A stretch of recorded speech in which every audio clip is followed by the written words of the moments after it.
guys, welcome back to Suero Tv. I'm Metropolitan, your usual host. Welcome back. Today we're discussing a very special topic that we are passionate about. You know, that's exactly what we do at Suero Consulting.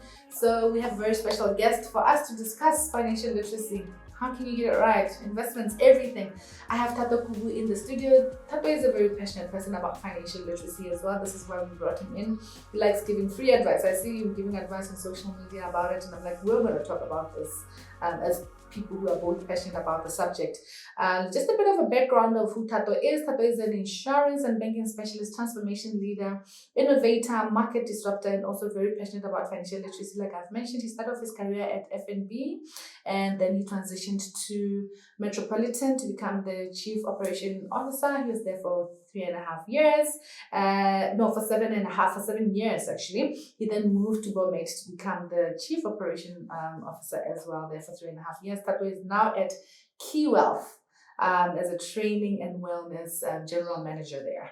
So yeah, welcome to the show, Thato. Thank you, Rado. Thank you for having me. You're welcome. Thato, first let's just ask you how you're doing. How's life? How's everything? Well, I'm doing quite well, Rado, and once again, thanks for inviting me to the show. I think the fact that I still can smile and breathe says everything. Yes. Is well. All is well. Thank you so much for coming, for gracing us with your presence. How does your typical day look like? Just take us through your day. How does Thato's typical day look like? Well, it's a hectic day. I mean, every day is hectic. So for as long as you live, for as long as you aspire for greater things in life, you've got to live a hectic life. Yeah, productive. So a productive and hectic life, obviously. So I'm a family man. So my typical day just starts off with the kids. Obviously, I mean, waking up, seeing the kids, playing around with the kids, and then taking them to school, ensuring that everything is well, they are all happy and healthy. Then yes, the normal work starts. What time do you wake up? Go to the office. I would normally up just around 5 o'clock. Spend a bit of time, few minutes to myself. Obviously, then the kids, just ensure that they are good to go to school, and then by 6:30 leave home to take them to school. By 7 o'clock, I'm in the office, doing what I need to do on a daily basis, doing what I need to do to transform people's lives, impact other people's lives. Spend a bit of time in the office, say up until 5 o'clock. Then leave the office, go for a run. You exercise in the evening versus morning? In the evening, go for a run in the neighborhood?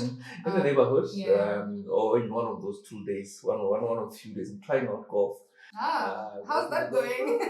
Hopefully I'll seems like everybody is doing golf nowadays, but it seems like a lovely sport to do. So at least 2 times in a week, just hit the golf course, see what I can do. And besides that, sometimes I do some work outside my normal work. I also do a bit of part-time lecturing at the university sometimes, once in a week. Is that right? On what? I teach financial literacy. So I go there teaching diploma students, diploma in accounting and business studies. At UB? At UB. Okay. So I would go there, spend 2.5 hours in the evening once a week. And then off home. The normal routine starts. The evening play routine. With the kids. Homework. Do the homework. A bit of time for the family. So that's typically how my day looks like. It's so interesting how passionate you are about this subject. Actually, I've done the same as well. Lectured at UB. I was doing the masters, guys. Did the financial literacy for that as well. So it's interesting how. But I stopped at one point. I was like, I'm tired of giving for free. Clearly, I shouldn't get tired of the free work, because it also just feeds to your passion. But now you are actually doing something now that you are passionate about. And Key Wealth does do financial literacy. Is that what your main focus is in the business as well? Yes, definitely. So at Key Wealth, I'm taking care of 2 aspects of the business. There is the training aspect, and as you know, the history of Key Wealth is mostly around financial education and moving humanity forward from the financial point of view.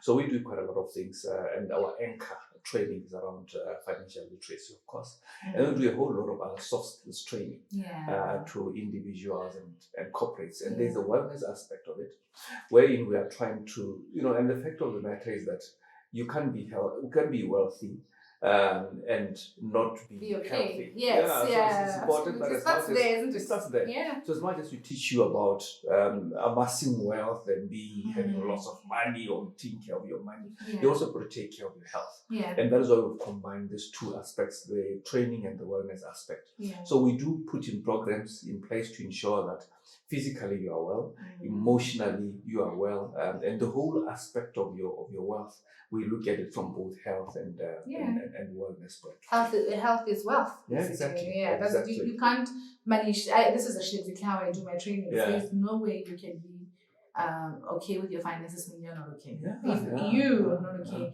and also if you're not okay at home. So everything affects everything. Have you seen people who retire rich, got lots of money, but then they don't get to enjoy their money because as soon as you retire, then ill health comes in, and then you've got to spend all your money going to consult with doctors, and all the time you are bound in the house because you can't spend your money, and you see that you've spent your working life a massive wealth, but you've not taken care of the other aspect of health. So these two things that you've got to maintain a delicate balance between your wealth from the financial point of view and your wealth from the health point of view. Yeah, absolutely. That's where the runs come in. Exactly. That's right. Also, the spending time with your family. That is actually goes in as part of health, eating well, as well as giving back, going to university and training for free. and all that. So now let's talk about Thato. Now I want us to get into the gist of where we're here now, the personal finances aspect. And then I would like us to chat about it and give the viewer a really simple advice on how to manage your finances, especially in these interesting times. In terms of prices have gone up. I know people, this is what they're complaining about right now. Salaries are low, but prices are up. How does one do it? So can you just tell me share how you are generally planning your finances? Take us through from when you started working and how it has transitioned to now. Look, I think it's important. One needs to have a conversation with themselves and set goals in terms of where they want to be 2 years from now, 3 years from now, or even 5 years from now. And once you've set and had an honest conversation with yourselves, then you are then able to make a plan in terms of how you're going to meet your short-term, medium-term, and long-term goals. And for a lot of people, they want to have that conversation with themselves later in their lives. It's important that from your first paycheck, and this is what I did, from my first paycheck, I had that conversation with myself. I said, look, I'm going to, and in my simple language, I call it stockpiling. I'm going to stockpile money because I don't know when I will need it.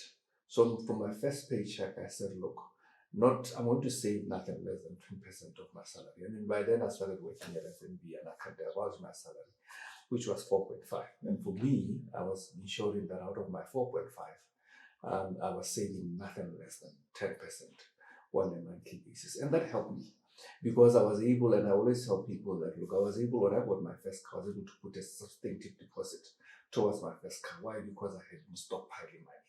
When I bought my first house, I was able to put a substantial amount of money as a deposit because I had learned the art of stockpiling money. Not only that, I mean, because you have to understand that as you grow in life, you've got more demands, you've got things that need money. But if they catch you unaware, unprepared, then you are in trouble. I moved on, I got married. Look, same thing. I know. And we're living in an era now where people believe that for you to get married, you need to get a loan. I spent a couple of thousands on my wedding celebration, all without a loan, because I mastered the art of stockpiling the money and savings, which are things which are quite important. And one thing that is important also is that, look, as you save, you have got to learn the art of sacrificing. We're living in an era where everybody wants to get everything now, and I call that the cost of impatience. Because you're impatient, you want to get the top car now. You want to get the best house now. Or you want to look a certain way. And because you cannot sacrifice, it's important in this thing that you know that you can't have everything. At the same time. At the same time. And you can't have everything that your friends have. I mean, sometimes you've got to be honest with your friends and say, guys, I know you're buying expensive cars. For this year, I'm going to be using public transport. If you want me to go with me to a party, come and get me from my house. And I think this art helped me because I've never lived a flashy life. All my working days, because I've learned the art of sacrifice. And that I was able to achieve some of the things that I was able to achieve from the financial point of view. I moved on. Look, I moved on. I got married. And one thing that I always tell people is that, one thing that worked for me in my wife, the moment we got married, I said to her, look, fine. You've been staying at your house, I've been staying at my house, we're now staying together in one house. Technically, it means that you've been using your salary to maintain your house. I've been using my salary, now we're staying together. So we literally have no use for a salary. And for the first few months after we got married, where salary came in, would stockpile it, move it to one of the salaries. One of the salaries. I remember I got that advice. And because we're working all around the same main mall, we'd use one car. So at the beginning of the month, it was quite crazy. Beginning of the month, we'll fill up 2 cars with fuel, and then we use 1 car. Lasts us for 2 weeks.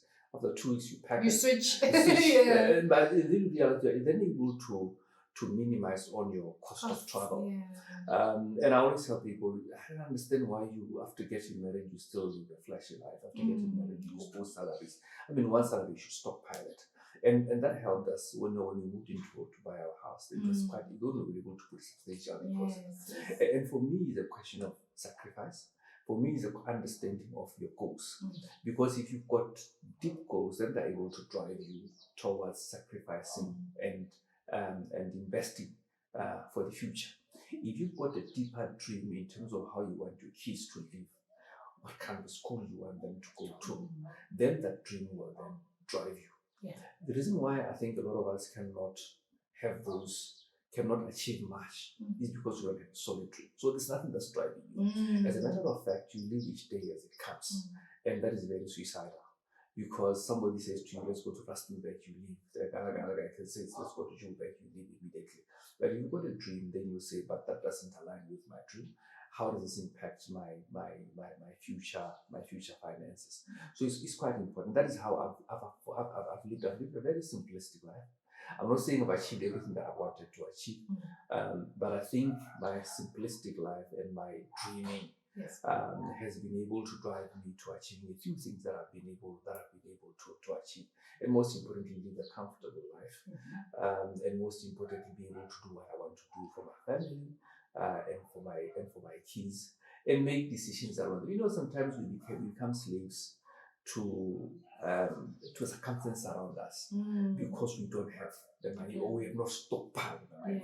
And sometimes it's important that you've got the money so that wherever life throws you, then you're able to survive and thrive because you've got a safety net that you've built for yourself. And I think the other word that we use is emergency fund. And it's important that you've got a safety net that you've put in place.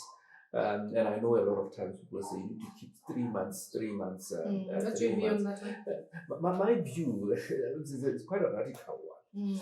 Because my view is that the way things are happening now, you can't afford to have 3 months. In fact, a year now. You must have more than a year's expenses stockpiled somewhere. Because when you lose your job now, there is no guarantee that you'll get a job within the next 3 months. Or even 6. Or even a year. That's why for me, I think you must.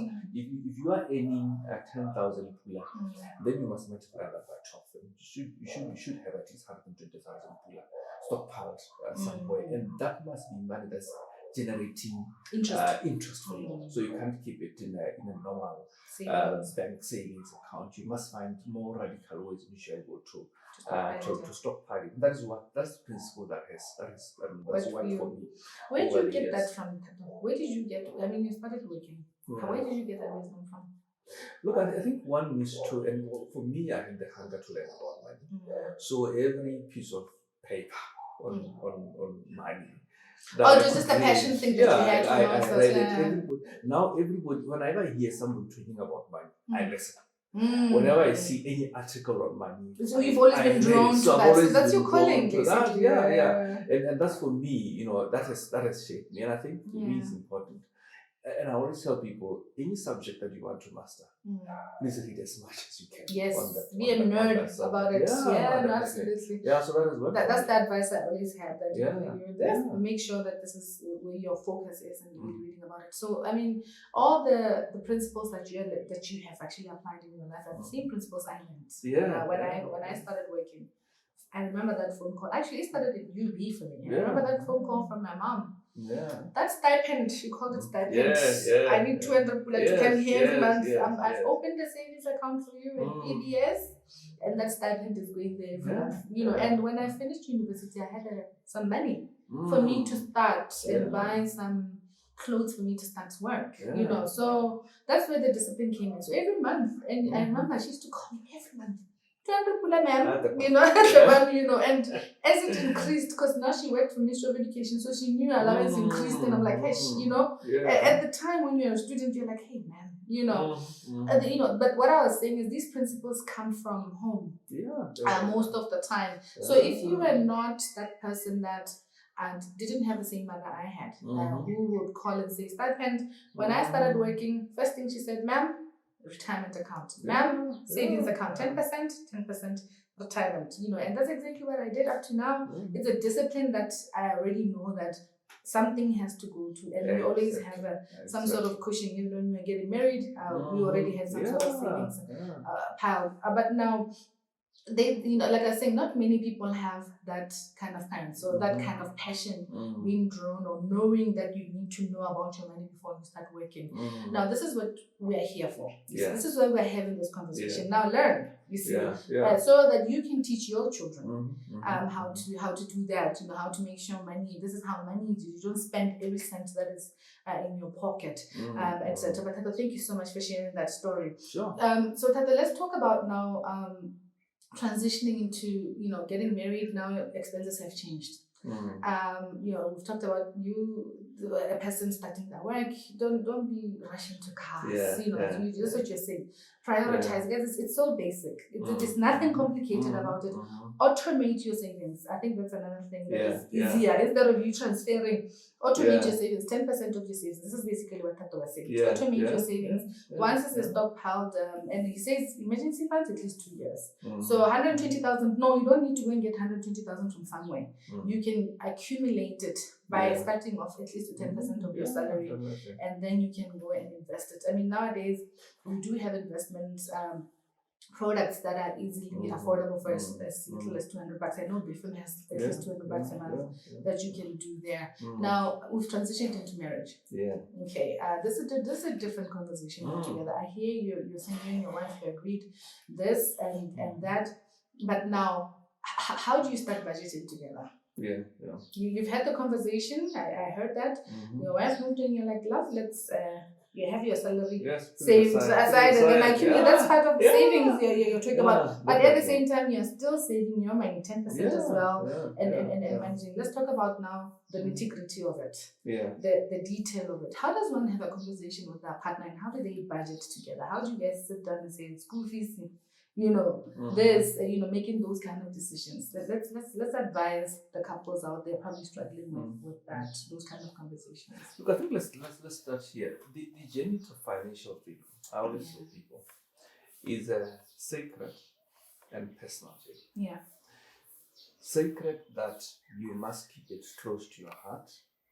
Sacred that you must review it on an ongoing basis. You don't just create a plan and abandon it and come and read it after 6 months. It doesn't work. It's personal because it's not about what your neighbor does. It's not about what your friend does. It's about what works for you. So important thing is to start up a family. It's important that you've got a plan. Keep it sacred. It is just for your family. Whether your friend buys an expensive car or your friend takes your kids to an expensive school, that's got nothing to do with you. You've got your own secret and personal journey to financial freedom. So it's important that if you start off a new family, you have that conversation. But what are our priorities? Because in most instances, you might pick up that you're from two different backgrounds. You've got two different ways of dealing with money. But you must be able to find a point of convergence at some point, and you must have a radical conversation to say, but this is where we want to go. Yes. You need someone to come and help you, financial advisor. I would advise get someone to come and help you in the discussions. But you must have that conversation first. You must secondly understand what it means to your personal life. It may mean that you may not live the kind of a life that you've been living. It may mean that you may not go out as much as you used to go out, because remember, you've got a sacred journey that you both have agreed on. Yeah. So agree and understand what this journey means to both of you. Yes.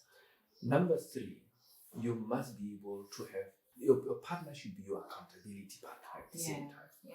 So this person who should be able to keep in check and say, but look, I think we're losing it. So you must be able to account to each other. I've come across couples, and I've talked to couples who are struggling financially, because the husband goes and does what he wants to do, the wife goes and does what he wants to do. At the end of the month, there's nothing in the house. They know the kitchen is empty, the kids have got nothing to it, because everybody has gone off on their own journey. So you must be able to share the journey together, keep each other accountable. Number 3 is important, that we've got a solid. We've always saying, if you don't have a single picture where you want to go, then you will not even get there. It's important that as far as the future of the kids is concerned, the kind of a house you're going to live in, the kind of cars that you're going to drive, you both have got a solid picture. This is what we want to achieve. So revisit the plan every now and then, evaluate where you are.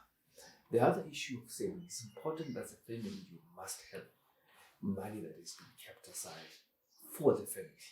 So you just keep this money is for family emergencies. You may keep some money also for other things, for funerals. Tomorrow somebody loses their job, tomorrow there's this, and tomorrow there's that. You must have that conversation and say, this is the money that we keep aside for family emergencies. And the other thing that you must have a conversation or a mutual conversation around is, how are you going to deal with we call it black tax. How will deal with your in-laws and so on and so forth? Because you might pick up that the husband is coming from a background where he's supporting his brothers and so on and so forth.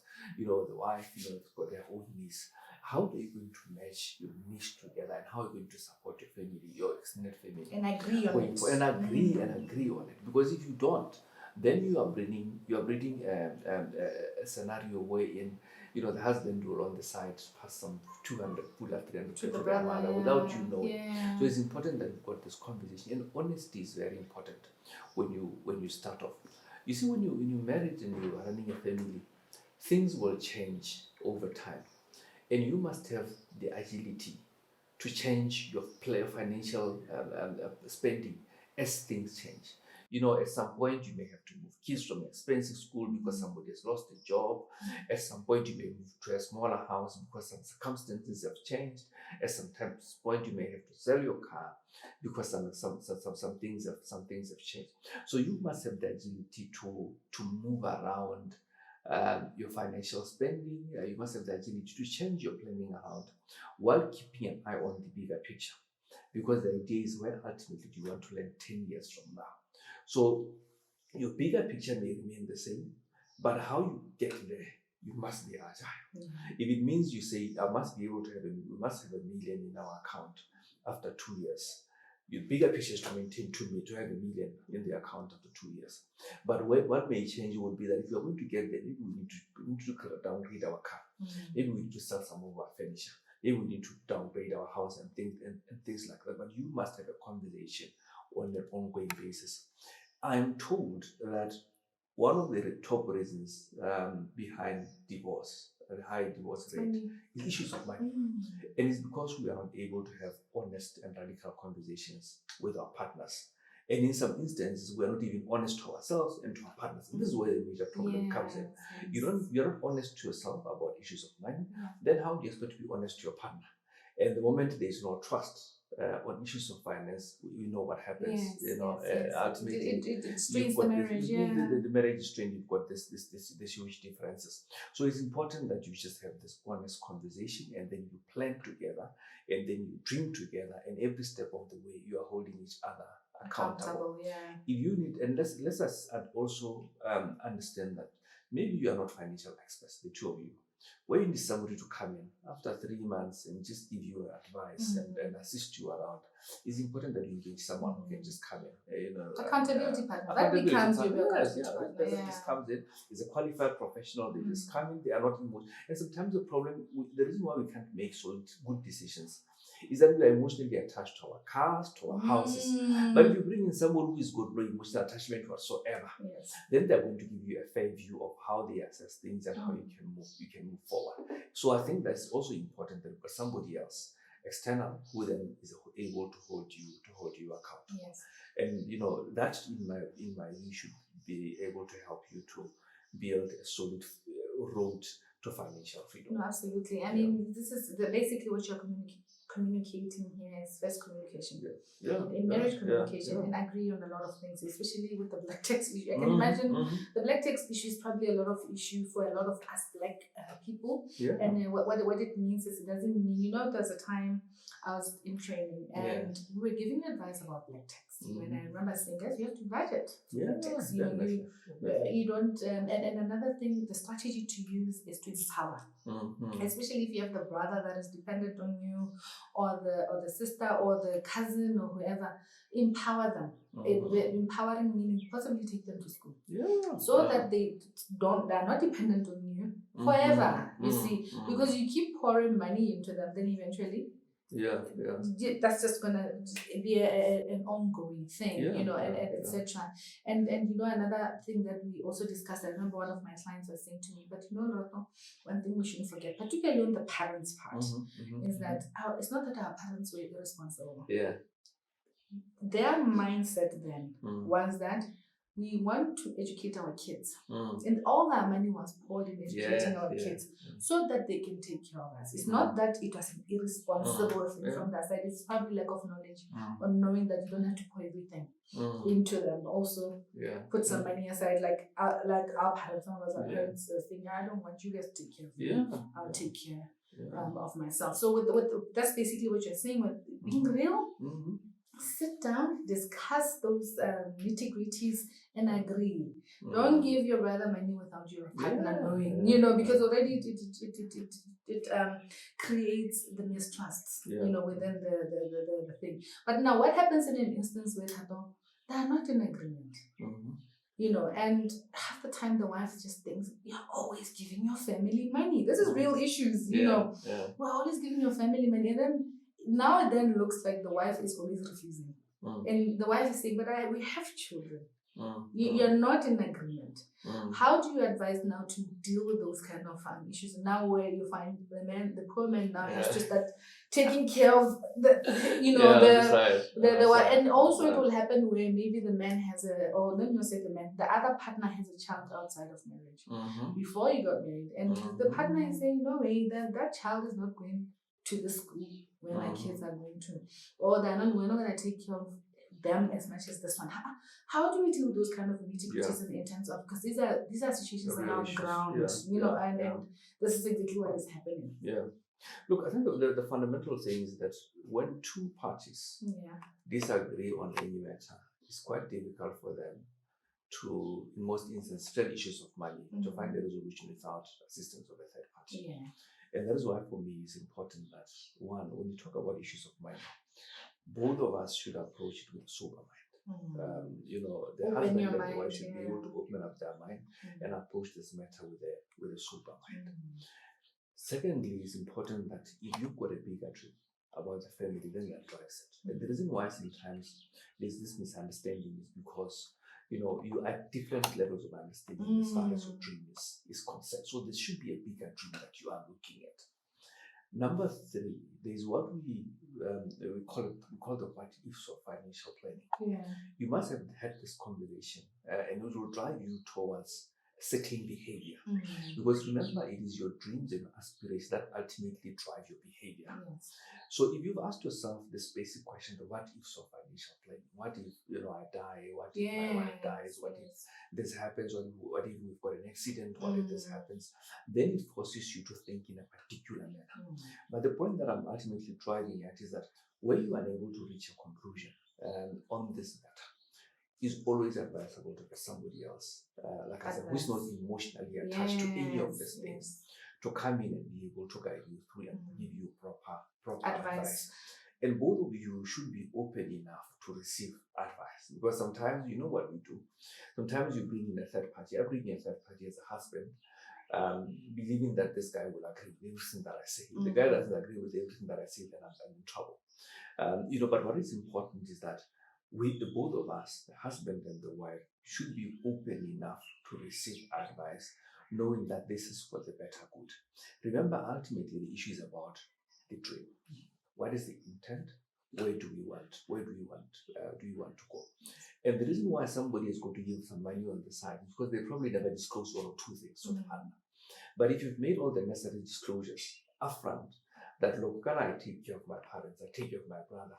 I've got a little kid elsewhere that I take care of.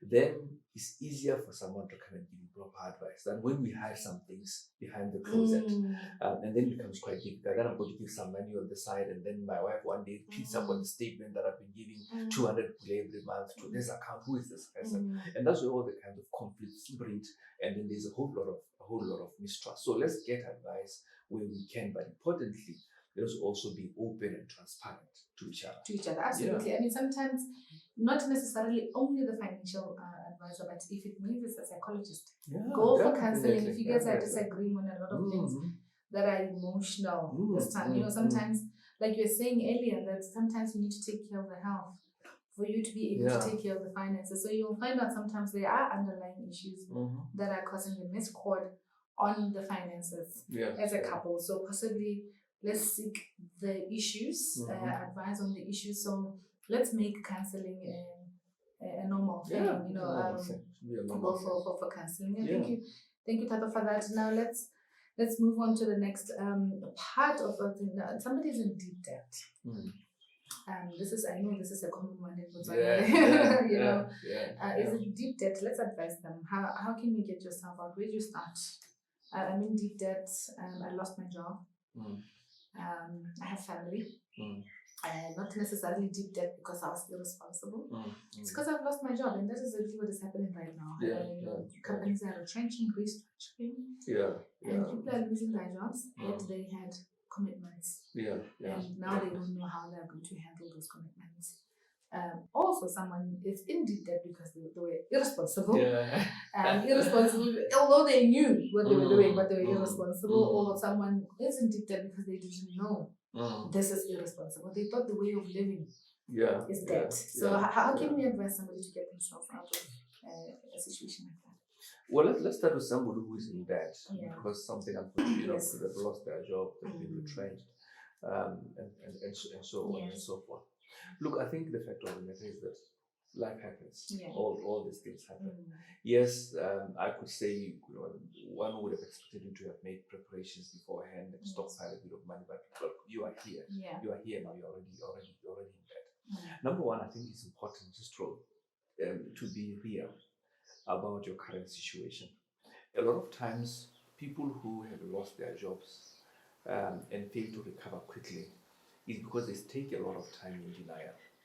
You are failing to admit that, look, I've lost my job, I've got to change my lifestyle. So you always hope on a daily basis, you hope that this is a lie. The fact that I've lost my job is still a lie. And as a result, you keep on living the same kind of a life that you've been living. You still go to the most expensive restaurant, you still go to the most expensive shop, and you don't realize that, look, things have actually changed. So it's important that at the earliest time possible, that's why it's important we are able to see a counselor of some sort. You go through that process so that you can move to a space of acceptance as quickly as you can. The longer you stay in the state of denial, the more you get into financial trouble. But the quicker you are then able to realize, look, things have changed and I've got to accept it, then it's quicker for you to transition to the next step.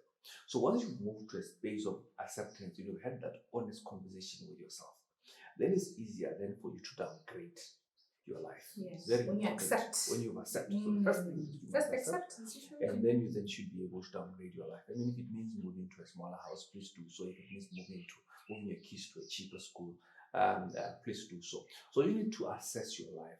And it's not, sometimes we think about the bigger things, just about the house and the car. But it's about looking at, I always tell people, just go into your kitchen. For instance, that's where to start actually. Just go into your kitchen. Look at what you've been buying. You've been buying all kinds of expensive brands. Why can't you just downgrade to a cheaper brand? You'll be amazed at how much money you save. Watch your bathroom. Look at your bathroom. Look what you've been using in the bathroom. Just start there. Little things. Just start by downgrading. If you've been buying shoes every month, just downgrade. Say look for the next 1 year, we're going to buy any new shoes. So you start by seeing areas where you can be able to downgrade, and then downgrade as quickly as possible. Number 3, find other means of income. I always tell people that each one of us has been bestowed by God special skills and talents. What is it that you do best that you can trade for money? So find that skill. Offer your time to somebody for some financial return. If you've been good as I read an inspiring story of some guy who is a multi-millionaire now, and who started off as a gardener. And he said, look, he lost his job. I know the parents passed on. He went to some neighbor and said, I see your lawn is not mowed. Can I mow it for you? And they said, yes, by all means. He started with 1 yard, moved to 2, and by the time before he knew it, he had a lot of clients. And sometimes what we need to do is to understand that, yes, I may have been holding this executive position, this managerial position, but that doesn't mean I can't do anything that's manual, probably menial. You probably are really good at gardening too. Probably a good gardening because your gardening looks amazing.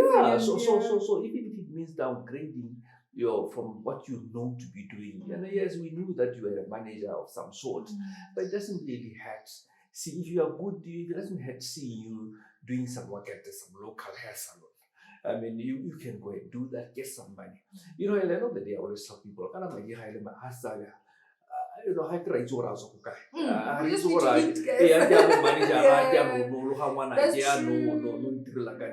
Whatever it is. So whatever the skills that you've got, use them to make money for yourself. And you never know, some of the business that we know, some of the successful businessmen that we know around town, that's where they started. So find ways in which you can supplement, not even supplement because you have no means of income. Find ways in which you can be able to bring income into the house. The fourth thing that is also quite important is that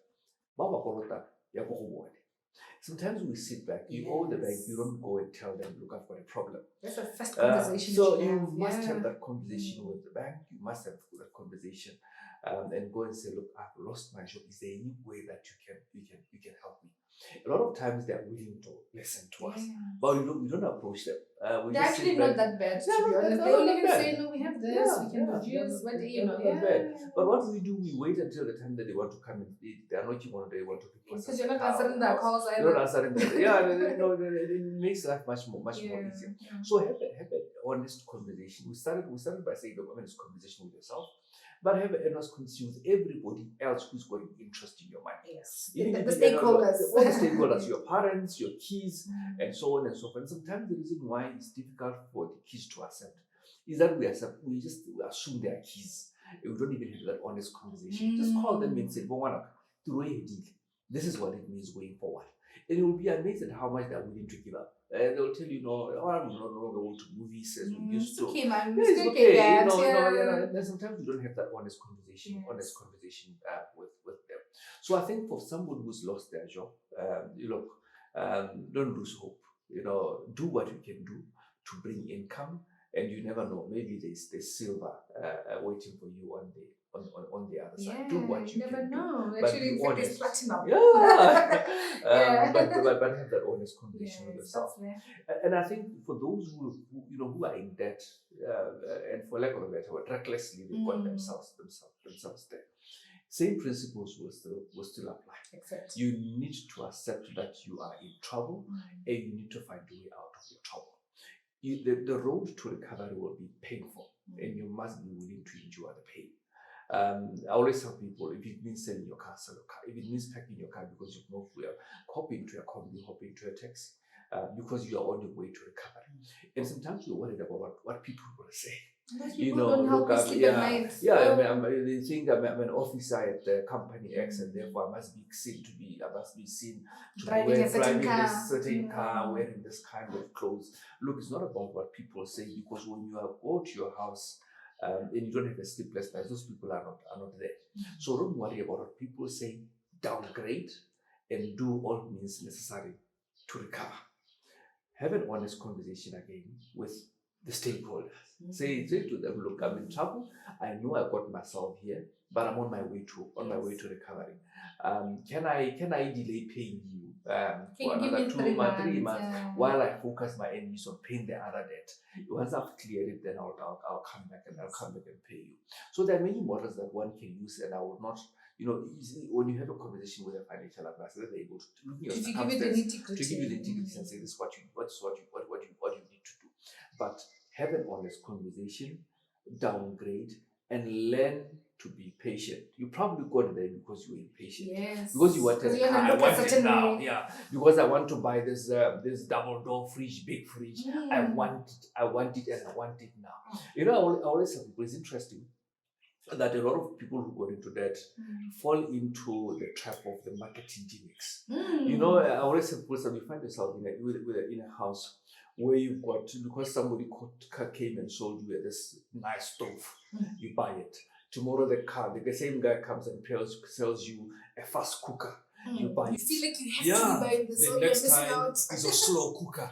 You've got it. So by the time you know it, you've got a normal stove, you've got a fast cooker, you've got a slow cooker, super speed cooker. So you've got five kinds of cookers in your house. And then when you use them, there's one that you use once a year. Only when in the boxes. You only use once Christmas, and then you pack it and then you pick it away.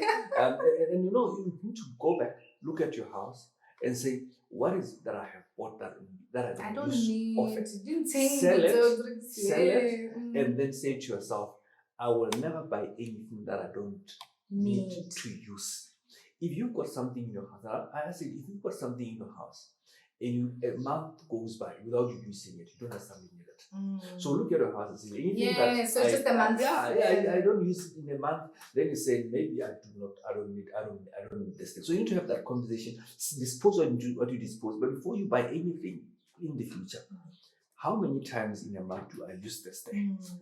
And I know, ladies, us in particular, you've got that nice pair of shoes that you use once in a year. It's nice to keep, but you really need it. And that's why you find some gentlemen who are keeping 2-3 pairs of shoes. They keep them to good. They really use them. They keep them to good use. And then you change after a year. That's true. So it's an honest conversation that one needs to have. And then, like I said, it's not about what people say. It's about, remember what we said, it's a personal and sacred journey. It's about this personal journey and the sacred journey that you've embarked on. It's not about what other people say. And I think this is actually quite a pandemic in our country on the image thing. Looking a certain way because you're driving a certain car. Then you're definitely poor. It's so interesting, but I think it's a mindset thing. What obviously our leadership is also trying to work on. It's a mindset thing that we have in Botswana, that we think if you're driving a certain car, you're definitely one of us, or you're definitely a person to look up to. And this is my personal story I'm going to share with you. I've held executive positions in my life. Yes. And I'm one of those guys who've never driven an executive car. Because it's not because it was not part of it. Because I've got a bigger dream. I know. And people always say to me, Thato, and I've got 2 cars now. One is 16 years. I've had it for 16 years. The other one, I think, is about 11 or 12 Are years. they working? They're working perfectly. Are you getting to work? I get to work. It does everything that I want to do. Yes. People ask me, but when I buy a car, I said, what for? Do I really need an expensive car? And you can see it's not about what people say. The society will always have its own expectations. When I go to the home village, they expect, my mom, of course, expects what? Just like, but every year I come with the same car, and she probably thinks, what's wrong with this guy? But it's not about what society expects. It's not about what my mother expects or what my family expects. It's not about them. It's about my journey, which is personal and sacred. Yes, absolutely. I mean, this is such an refreshing conversation because I'm actually talking to a person who's living it. Yeah. You know, and a person and it's funny that there's a financial advisor that I actually follow in the US. His name is Ramit. Just forgot his surname. Ramit. He's Indian.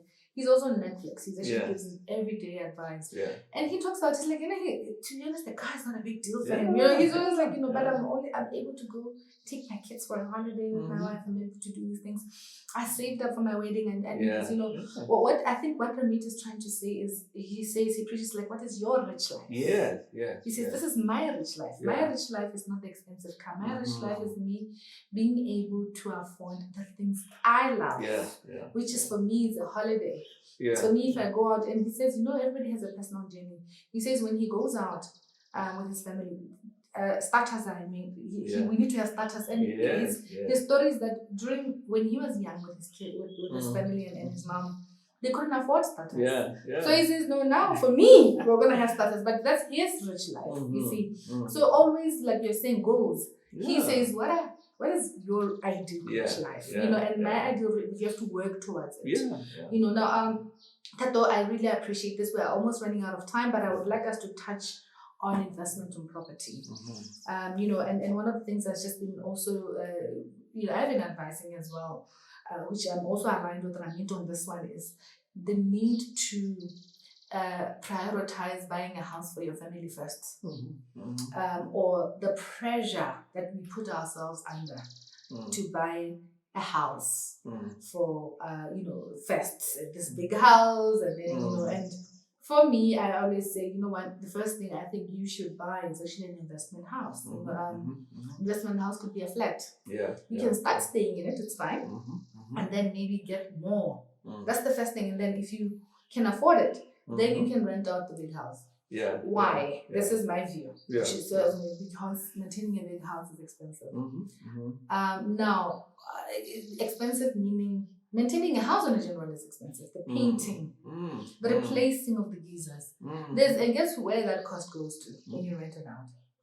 The landlord. You see, but you're still living in your dream house. And because eventually you are going to outgrow this house. You've bought it. You're eventually going to outgrow it because the kids would have moved out, and then you're stuck in this big house. And the narrative is that buy the big house, and then what? And then you're stuck, the two of you in this big house. Also expensive to maintain. I've seen it with many people who are financially literate. What they actually do, they rent them out. I remember there was a couple when I started working. I was working for a property company. That's an old elderly couple. I remember the one of the owners of Playmates. I don't know if you know Playmates. She was renting with her husband. She says, "No, doctor, we have reached a part in our life now. We don't need to be owning the house. We're renting it out. I mean, it's good. You guys are here now to maintain it, aren't you?" I'll never forget that conversation. And I looked at her and she was like, "Trust me, buying a house is overrated. Just invest.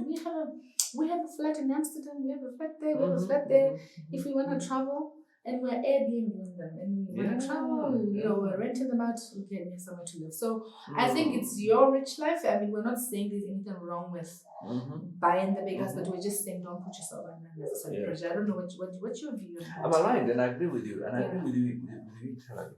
Look, I think the issue to start off is we buy these massive houses because there's a convinced societal pressure. Because it's expected. Because I've landed a job at a large corporate that I must be having this. I have to look a certain way and stay in this big house. You're going to buy a big house, and I always tell people, atura go gaisa mathata a bogale. Meaning that, when a rich man has got a problem, that needs money. It needs more money than when an ordinary person.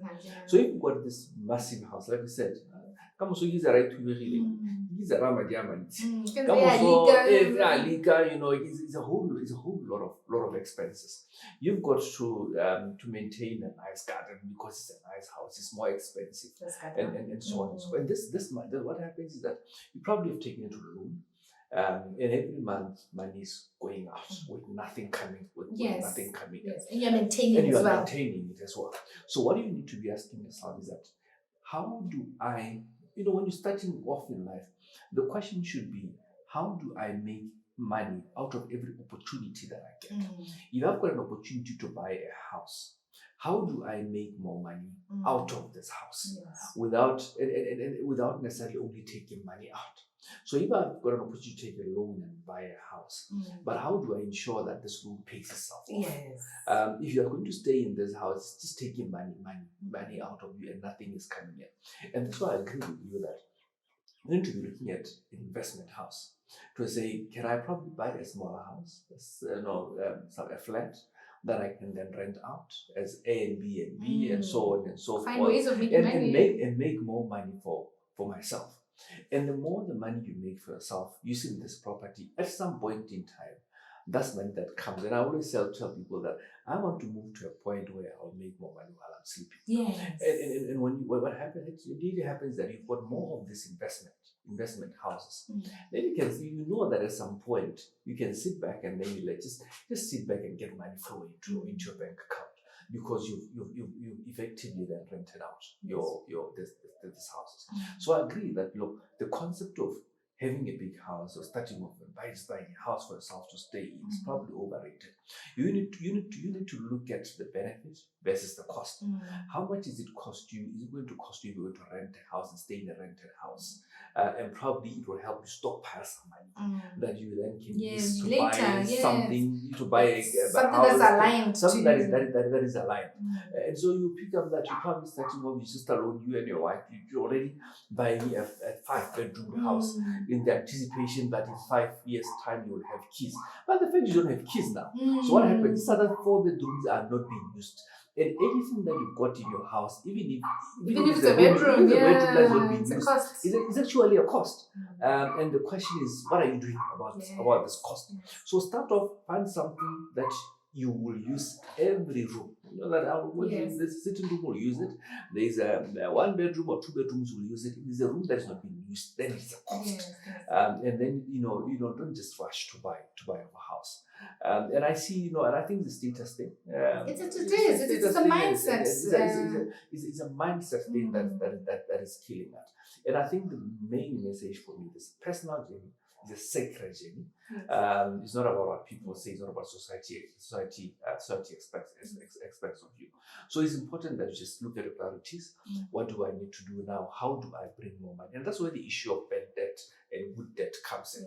Because if you're going to buy a house that's just taking money away from you, you don't benefit from that. That's bad debt. The issue that you must be using the house and some money should ultimately be. So then that's good debt. It's good the question is, the question that what you ask yourself, is there a way in which your first house can finance your second house? If the answer is not really, then we need to have a serious conversation. You must be the question. So the issue must be that your first house must finance your second house. That's the ultimate test. Yeah, absolutely. I mean, even with renting out let's say, yes, you say, I'll rent out the big house, move out into. It's very hard to rent out big houses versus the small ones. So it's something to think about. It's something to ponder on. It's something to really, as the listener out there, as the viewer out there. I really hope they have, gained something from this conversation as much as I did. I like learning from other experts as well, as much as I watch my meets as well. Just for me to learn, like you're saying, if you're interested in the subject, make it be a nerd about it and stuff. Thato, thank you so much for coming. Thanks for that. Thank you for the conversation. Thank you for the advice. We really, really appreciate you today. We hope you can come again and talk more on personal finance in the future. Yeah, most definitely. And thanks for inviting me to the show. You're welcome. Thank you, guys. I hope you've learned today, and I hope all the lessons that we've spoken about today you can use and apply in your life. Obviously, the reason why we're doing this is to better your life. We want you to be able to learn if you didn't know how to do these things. All right. Wishing you well. I hope you're good. Bye for now.